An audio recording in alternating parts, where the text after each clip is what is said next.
Chapitre 4, le closing et la prise de congé. Parce que la fin du rendez-vous doit toujours servir de déclencheur pour la suite. Bonjour Hervé. Salut César.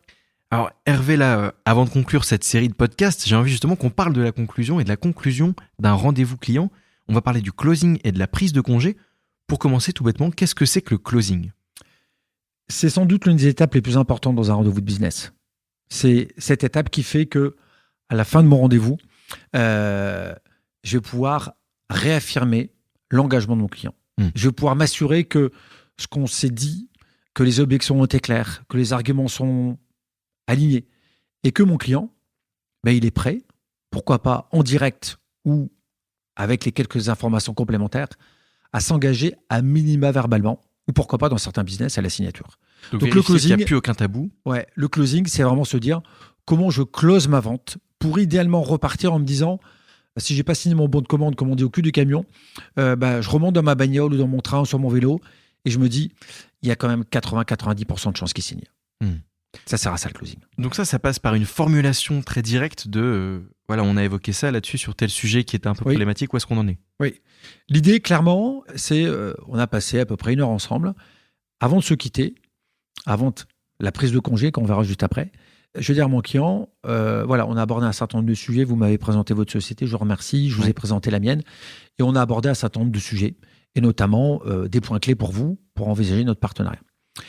C'est de revenir dessus. Le but, c'est pas de les réexaminer, mais c'est de dire, voilà, on a abordé, je peux donner comme exemple, nos délais, nos garanties et nos prix. Avant de se quitter, je vais dire, voilà, on a abordé ensemble les délais, nous vous garantissons des délais à 3-4 semaines. Est-ce que c'est quelque chose qui vous convient ? Oui, très bien. Si je viens sur les prix, voilà, on a négocié ensemble un prix à X. Est-ce qu'on est toujours en phase ? Et peut-être que là, le client va pouvoir me dire oui, quoique, c'est l'occasion de dire dites-moi, est-ce qu'il y a un élément qu'on n'a pas vu ensemble ? Et peut-être que le client va dire oui, effectivement, j'y repense, le prix, j'en sais rien, à 100, je trouve un peu élevé. Hop, objection. Magnifique, objection, question, reformulation, éventuellement argument contre argument. Ça veut dire quoi ? C'est que la phase de closing, elle est pour identifier tous les points d'achoppement, les points de tension, les points de blocage, et on les lève en direct. Quand on est reparti, je ne veux pas dire que c'est foutu, mais c'est plus pareil. Comment on fait quand on est face à un client qui ose pas forcément tout dire et qui dit oui, ça, là-dessus, ça peut être aussi une façon de se dérober, de dire il faut que j'en parle avec mon équipe et tout ça. Comment on fait en tant que vendeur pour laisser sa marque et pas rester sur un petit flou ? Alors, on a vu la phase de découverte. La phase de découverte, elle est là pour découvrir quels sont les acteurs décideurs, les prescripteurs, les décideurs. Donc, si j'ai posé mes questions bien en amont, je sais que c'est monsieur ou madame un tel qui est décideur ou prescripteur. Très bien. Donc, j'ai en principe cette information. Si dans ma phase de closing, la personne dit, voilà, écoutez, je reconnais que ce n'est pas tout à fait moi qui prends la décision, je peux comprendre. Alors, qui prend la décision ? Comment je peux vous aider pour présenter le projet ? Sortir avec du concret. Voilà. Souhaitez-vous que je contacte directement cette personne de votre part ou est-ce que vous pouvez la contacter ? Voilà. Je questionne pour bien comprendre tout ce qui se passe et quels sont les rouages, les acteurs, les décideurs dans ce projet. Donc ça, c'est indispensable. Alors, on arrive sur la dernière étape qui est la prise de congé. Donc là, toutes les objections ont été levées, a priori. Comment on fait pour partir et voilà, comment on s'en va ? Alors, juste un tout petit rewind, comme on dit auparavant, c'est que le closing, c'est une étape qui est fondamentale. Elle est non négociable. Vous devez quitter un rendez-vous commercial en vous disant quel est le pourcentage de chances que mon client signe. Et dans la durée, dans le pilotage de mes indicateurs business, me dire tiens, à chaque fois que je sors de mon rendez-vous, est-ce que je suis bon dans mon jugement ? C'était la petite parenthèse. Se dire qu'on est plus à 90% ou 10%, mais en tout cas le 50% a priori, c'est qu'on a... Si je suis à 10%, c'est qu'il y a un vrai sujet. C'est on que est je ne d'accord. peut-être pas aller voir la bonne personne. Mais au moins c'est clarifié. C'est complètement clair, voilà. En revanche, quand je suis souvent à 90%, c'est pas mal. Si je suis à 50%, il y a un sujet. C'est que est-ce que je suis bon dans mon questionnement ? Est-ce que mon ciblage est bon ? Est-ce que mon produit est bon ? Il y a un sujet. De toute façon, dans le commerce, un bon commercial pilote ses indicateurs business. Mais KPIs business, c'est quoi ? Le nombre de rendez-vous clients par semaine, combien j'en ai fait, combien il y en a qui m'ont passé commande, combien de personnes j'ai envoyé des propositions. Donc, c'est des indicateurs quantitatifs et qualitatifs qu'il faut mesurer. Très bien, ok, ça a le mérite d'être très clair. Donc là, on arrive à la prise de congé. Prise de congé, voilà, j'ai fait mes 7 étapes de la vente. Enfin, j'arrive à ma 7e. On s'est présenté, on s'est questionné, on a traité les objections, on a eu un peu chaud sous les bras, on a fait le closing pour s'assurer qu'on est en phase sur tous les sujets.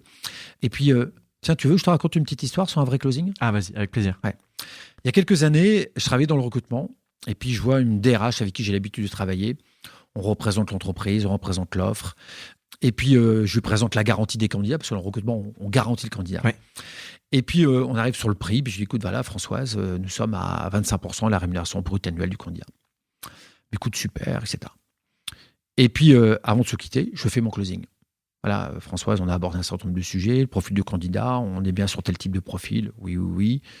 Sur le délai de la présentation de la shortlist, très bien. Puis, je dis, voilà, le prix, on s'est arrêté sur 25%, est-ce que ça te convient ? Puis, elle me dit, écoute, oui, je dois t'avouer que c'est peut-être quand même un peu cher. Hop, objection. Objection, votre honneur. Françoise, parlons-en. Trop cher par rapport à quoi ? C'est quoi tes attentes ? Et qu'est-ce que je découvre ? C'est que j'ai sans doute pas été assez clair. C'est qu'elle avait compris que c'était 25% la rémunération brute annuelle du candidat, sans la garantie du candidat. Et en fait, elle me dit, je trouve que 25% sans garantir le candidat au cas où il partirait par un blessé, je trouve ça très cher. Grâce à l'amorti, au questionnement, à la reformulation, donc je dis, voilà, pour toi, si je comprends bien Françoise, 25% c'est cher s'il n'y a pas la garantie du candidat. Oui.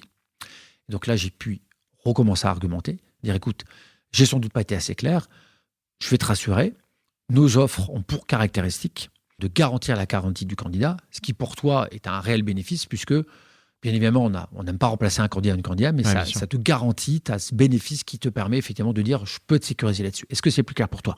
Ah oui, merci Hervé. Est-ce qu'avec ces arguments-là, on peut aller plus loin ? Oui, c'est bon, on peut signer. Génial. Donc si je n'avais pas traité, si je n'avais pas fait mon closing, qu'est-ce qui se serait passé ? Je pense que j'aurais pu appeler Françoise 2-3 fois. Elle n'aurait pas décroché. Elle n'aurait pas décroché, elle serait sans doute partie à la concurrence parce qu'elle aurait trouvé que 25% sans garantie de candidat, c'était trop cher. Tu veux que je te parle de la prise de congé ? Ah bah avec plaisir. Prise de congé, j'ai fait toutes mes étapes, j'ai fait mon closing. Comment on dit au revoir ? Je sais sur quoi, etc. C'est-à-dire comment on dit au revoir avec le sourire. Et surtout, c'est que je ne quitte pas un rendez-vous sans un autre rendez-vous. Je m'explique.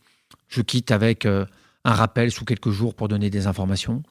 Un envoi d'email avec une invitation à déjeuner, à petit déjeuner, à une conférence. Un R2 s'il faut revenir négocier.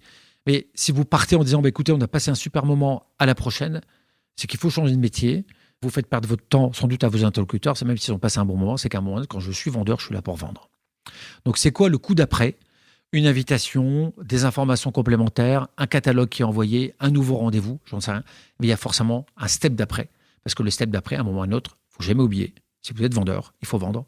Et pour vendre, il faut signer des bons de commande ou des propales. Donc il faut du concret, sortir avec des éléments tangibles de on sait ce qu'il y a derrière. Exactement, très concrètement, on vient de passer 1 heure ensemble. On s'est dit ceci, ça. Je m'engage à revenir vers vous avec des informations, donc je reviens vers vous sous 48 heures. C'est une prise de congé. J'ai bien reçu ce que vous m'avez dit. J'envoie la proposition sous 24 heures. Je m'engage. J'ai bien tenu compte de vos demandes d'informations. Je reviendrai avec mon technicien dans 1 semaine. Mais j'ai un coup d'après systématiquement. Avec un rétro-planning qui fait dire à la personne, on sait ce qui va se passer, on sait quand ça va se passer, et ça permet d'avancer sereinement.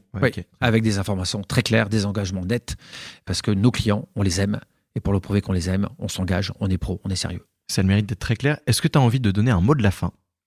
Le mot de la fin, moi, c'est dire que la vente est un métier que je trouve extraordinaire, qui est plein de surprises, de complexité. Il n'y a pas de secret. Les bons vendeurs sont des gens qui s'entraînent, qui ont de la technique. C'est pas un numéro de claquette. C'est de l'entraînement, c'est de la structure, c'est se remettre en cause et surtout aimer son client et le business. Merci Hervé. À bientôt.